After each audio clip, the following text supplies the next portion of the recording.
हम पुण्य करने लगते हैं, दान देने लगते हैं, तो कोई चीज खींच के मत करें। हम कोई भी अच्छा काम करने लगते हैं तो कोई चीज खींचेगी हमें कि ये मत करें।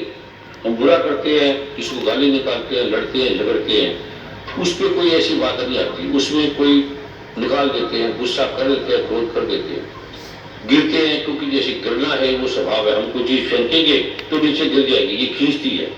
ये जो ग्रेविटेशन है, ये जो न्यूटन का या किसी वैज्ञानिक का सिद्धांत है कि पेड़ से फल गिरता तो ऊपर क्यों नहीं जाता, तो सोचने लगे कि गिरता तो ऊपर क्यों नहीं जाता। वैज्ञानिकों का प्रारूप अलग है कि जमीन खींचती है। जमीन खींचती है तो क्यों खींचती है ये उनको नहीं पता। जमीन खींचती है। जमीन में क्या चीज है, क्या खींचती है? जमीन मिट्टी है, तो खींचती क्या है? ये ग्रेविटेशन क्यों है? ये ग्रेविटेशन किससे बनी? मेन ग्रेविटेशन है। हम जो यह सारे बैठे हैं वो उस ग्रेविटेशन से बैठे हैं। अगर वो ग्रेविटेशन चली जाए तो हम सारे आकाश में उड़ के चले जाएंगे और हम रुक जाएंगे वहां पर जहां ग्रेविटेशन नहीं है। वैज्ञानिक यही कर रहे हैं, ऐसी स्पेस में जगह बना रहे हैं जहां ऊपर नीचे कुछ जाता नहीं है, वो वही खड़ा रहता है। हेलीकॉप्टर जाएगा, हवाई जहाज जाएगा, कोई पक्षी जाएंगे, कोई चीज जाएगा, वो वहां से ना ऊपर जा सकता है ना नीचे जा सकता है, अपने आप खड़ा है बस। वो जैसे ग्रह खड़े हैं, जैसे पृथ्वी खड़ी है, पृथ्वी के ऊपर नीचे बाहर कुछ भी नहीं है, एकदम खड़ी है। वो इधर नहीं जा सकती, उधर नहीं जा सकती। अब वैज्ञानिक ने ये तो लगा लिया कि जमीन नीचे खींचती है, पर ऊपर भी कोई खींच रहा है जमीन को, उसको ऊपर नहीं जाने दे रहा। एक ग्रेविटेशन हमें नीचे खींचती है, ये दिख रहा है, लेकिन एक ग्रेविटेशन रुक गया। एक ग्रेविटेशन और जाके ऊपर भी खींचता है, एक ग्रेविटेशन राइट में भी खींचता है, लेफ्ट में भी खींचता है, यहां तक नहीं पहुंचे। राइट लेफ्ट क्यों नहीं जाता? राइट क्यों नहीं गिरता? कोई चीज जो फेंकेंगे तो ऊपर से नीचे आ जाएगी, तो राइट लेफ्ट क्यों नहीं जाती? यहां में रुक गए, बस नीचे ऊपर का पता है, वो सच्ची बात है, लेकिन एक आयाम में पहुंचे। और ऐसे 8 आयाम है, 4 दिशा नहीं है, 8 नहीं 16। इसलिए देवी देवताओं की, भगवान नारायण की, भगवान शिव की, मां दुर्गा की 16 भुजें दिखाई है। भगवान श्री कृष्ण का विराट रूप देखेंगे तो अनंत भुजें हैं, अनंत। 16 के बीच में और भी है, 4 के बीच में क्रॉस करेंगे तो 8 के बीच में 16 के बीच में 32 के बीच में 64, एक की करोड़ भुजें हैं। अगर आप नाड़ियों को देखोगे, माइंड की, ब्रेन की, छोटा सा है सिस्टम, छोटा सा, उसकी 64 करोड़ नाड़ियां हैं। हर चीज की करोड़ों नाड़ियां हैं, और एक चीज का डॉक्टर है, अभियंता है। जैसे सरकार है, एक विभाग है ट्रांसपोर्ट का, हेल्थ का, कानून का, न्याय का, ऐसे एक विभाग एक चीज को देखता है, और अभी विभाग वो पूरे नहीं है।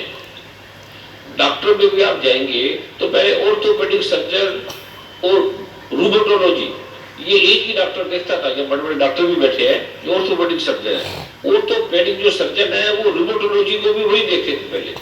फिर धीरे धीरे उन्होंने कहा ये तो अलग डिपार्टमेंट है, रूमेटोलॉजी अलग है, जोड़ों में दर्द अलग है, और वो सब्जेक्ट अलग है जिसे डॉक्टर ऑपरेशन करेंगे।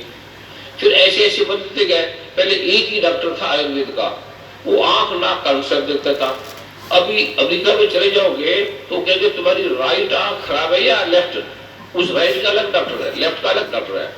और 64 करोड़ बीमारियां हैं आंख में, उसका अलग अलग डॉक्टर है।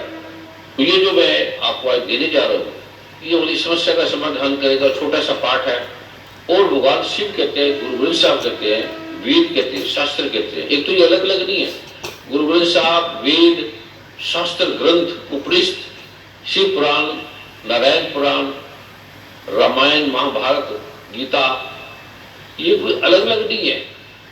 हमें लगता है अलग अलग है, अलग अलग नहीं है, एक ही बात सब कहते हैं। सभी ग्रंथ एक ही बात कहते हैं, एक वस्तु बूझे तो पाक, बिन बूझे तो सदा नापाक। अगर एक को आपने जान लिया, एक रहस्य को जान लिया, फिर तू पवित्र है, तू रोगों से मुक्त हो जाएगा, कष्टों से मुक्त हो जाएगा, बाधाओं से मुक्त हो जाएगा। अगर एक बात को समझ गया, एक चीज बस, अगर एक चीज हमारी समझ में आ गई तो गुरु ग्रंथ साहब जी कह रहे हैं, एक वस्तु मुझे तो पाक, तेरे सारे पाप हट जाएंगे एक वस्तु अगर समझ गया, एक ही।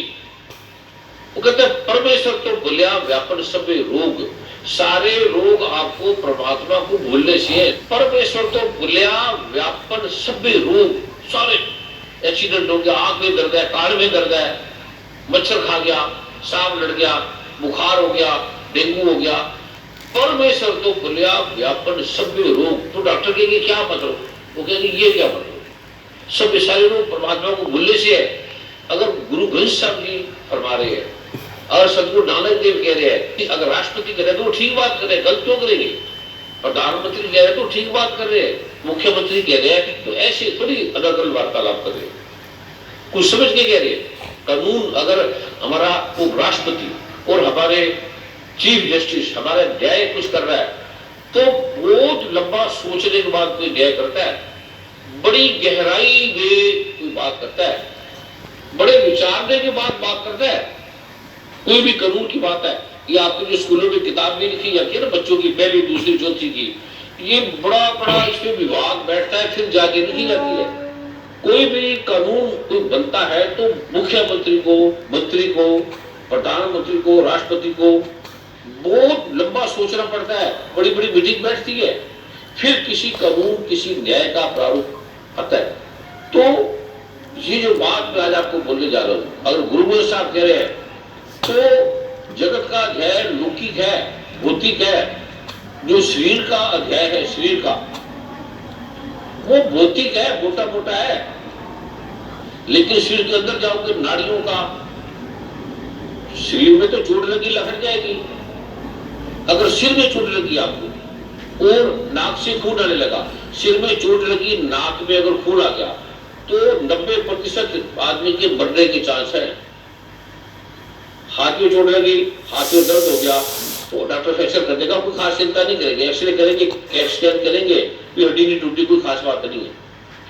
लेकिन अगर सिर में चोट लगी और आपका लेफ्ट हिस्सा अगर पैरालाइज हो गया तो डॉक्टर कहेंगे बड़ी सोचने की बात है। खून आ गया तो बड़ी सोचने की बात है। वो कहेंगे चोट लेफ्ट में लगी और नाक में खून आ गया, चोट जहां लगी नाक से खून आ गया तो आपकी समझ में नहीं आएगा, डॉक्टर कहेंगे बहुत गहरी बात है, इसको रोको।